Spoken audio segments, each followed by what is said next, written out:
حضرت ابو ہریرہ رضی اللہ عنہ فرماتے ہیں کہ رسول اکرم صلی اللہ علیہ وسلم نے ارشاد فرمایا،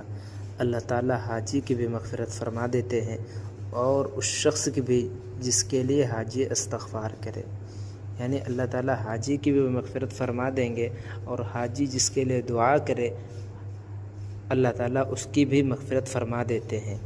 حضرت عبداللہ بن مسعود رضی اللہ عنہ فرماتے ہیں، اے لوگوں، تمہیں 4 چیزیں قائم کرنے کا حکم دیا گیا،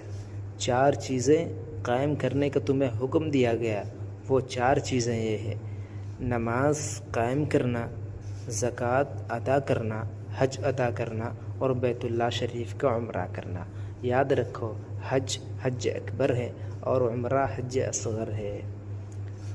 حضرت عبداللہ بن عباس رضی اللہ عنہ سے روایت ہے کہ آپ صلی اللہ علیہ وسلم نے ارشاد فرمایا، رمضان میں عمرہ کرنا ثواب میں حج کے برابر ہوتا ہے۔